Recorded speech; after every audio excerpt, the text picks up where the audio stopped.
রান্না করতে তখনই ভালো লাগে কেউ যদি বলে আমার রান্না অনেক মজা। ফাস্টফুড জাতীয় যে রান্নাগুলো আছে সেই রান্নাগুলো মোটামুটি আমি ভালোই পারি। রান্নার কালারটা যেমনই হোক না কেন, রান্নার টেস্টটা কিন্তু সেই মজা হয়। নুডলস এর রেসিপি আমি কয়েকটা দিয়েছিলাম, ওই ভিডিওগুলো দেখে আপনারা অনেকে কমেন্ট করেছেন নুডলস নিয়ে যেন আমি নতুন রেসিপি বেশি বেশি দিই। আপনারা হচ্ছেন আমার ভালোবাসার মানুষ, আপনাদের কথা কি আমি ফেলতে পারি বলেন? তাই নুডলস এর নতুন একটা রেসিপি নিয়ে চলে আসলাম আপনাদের মাঝে। আজ নুডলস রান্না হবে সয়াবিন দিয়ে। এই যে দেখছেন এগুলাই হচ্ছে সয়াবিন। এগুলো অনেকেই চিনে থাকবেন, এগুলো দেখতে পুরাই মাংসর কিমার মতো। আমি প্রথমে নুডলস আর সয়াবিনটা সেদ্ধ করে নিয়েছি একসাথে। আমি চাইলে কিন্তু এগুলো আলাদাও সেদ্ধ করতে পারতাম, কিন্তু আমার হচ্ছে গ্যাস সিলিন্ডার, গ্যাস সাশ্রয় করার জন্যই আমি এই দুইটা একসাথে সেদ্ধ করে নিয়েছি। আর দুইটা আলাদা আলাদা সেদ্ধ করলে অনেকটা সময় লাগতো, সেই সময়টা এখন আর লাগতেছে না একসাথে সেদ্ধ করার জন্য। সয়াবিনটা নুডলসটা সেদ্ধ হওয়ার পর আমি দুইটা আলাদা আলাদা করে নিয়েছিলাম। তারপর সয়াবিনটার মধ্যে হলুদ মরিচ যত রকমের মশলা আছে সবকিছু দিয়ে নিচ্ছিলাম, সাথে একটু চিকেন চাপ মশলাও দিয়েছিলাম, আর দিয়েছিলাম লেবুর রস। তারপর সব মশলা দিয়ে ভালো করে মিক্সড করে নিলাম সয়াবিনটা। তারপর চুলায় একটা প্যান বসিয়ে দিলাম, তারপর দিয়ে দিলাম তেল। তারপর তেলটা গরম হওয়ার পরে সয়াবিন গুলা দিয়ে দিলাম। তেলে সয়াবিন গুলা দেওয়ার পর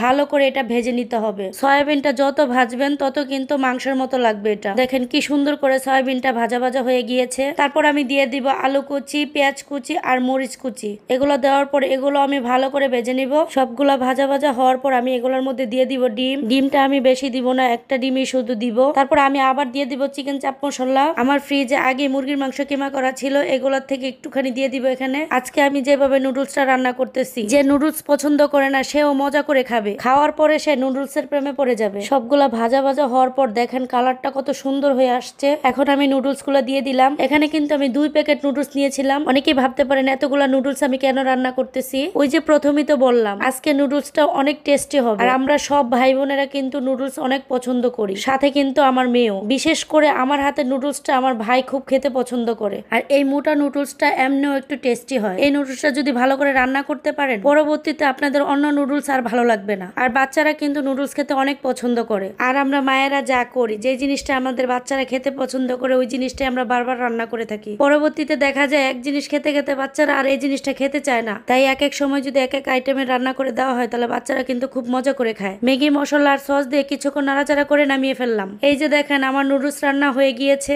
এখন সবার জন্য আমি বেড়ে নিচ্ছি, উপর আরেকটু সস দিয়ে পরিবেশন করে নিচ্ছি। আর আমাদের ঘরে নুডলস খেতে গেলে সস অবশ্যই লাগবে। তো প্রথমে আপনাদের খালাম্মাকে দিয়ে দিলাম খাওয়ার জন্য। উনি আগে খেয়ে টেস্ট করে দেখো কেমন মজা। আর আপনারা সত্যি করে একটা কথা বলবেন, আজকে নুডলস রান্নাটা কেমন হয়েছে, কালারটা কেমন হয়েছে, অবশ্যই অবশ্যই কমেন্টের মাধ্যমে জানাবেন। আমার ভাই কিন্তু জীবনও নুডলস এর মধ্যে সয়াবিন দিলে খায় না, কিন্তু ওই দিন যখন এই নুডলসটা দিয়েছিলাম ও মনে করেছে সবগুলা মাংসের টুকরা, বুঝতেই পারেনি এগুলো যে সয়াবিন। আর সয়ার কিন্তু অনেক গুণাগুণ আছে। আপনারা চাইলে আপনাদের বাচ্চাকে এইভাবে রান্না করে খাওয়াতে পারেন, আপনাদের বাচ্চারা বুঝতেই পারবে না এগুলা যে সয়াবিন। চিকেন খেতে কিন্তু সব বাচ্চারাই পছন্দ করে, সব সময় তো আর ঘরে চিকেন থাকে না। যখন ঘরে চিকেন থাকবে না তখন এরকম সয়াবিন দিয়ে আপনারা নুডলস রান্না করে খাওয়াবেন, আপনাদের বাচ্চারা বুঝতেই পারবে না।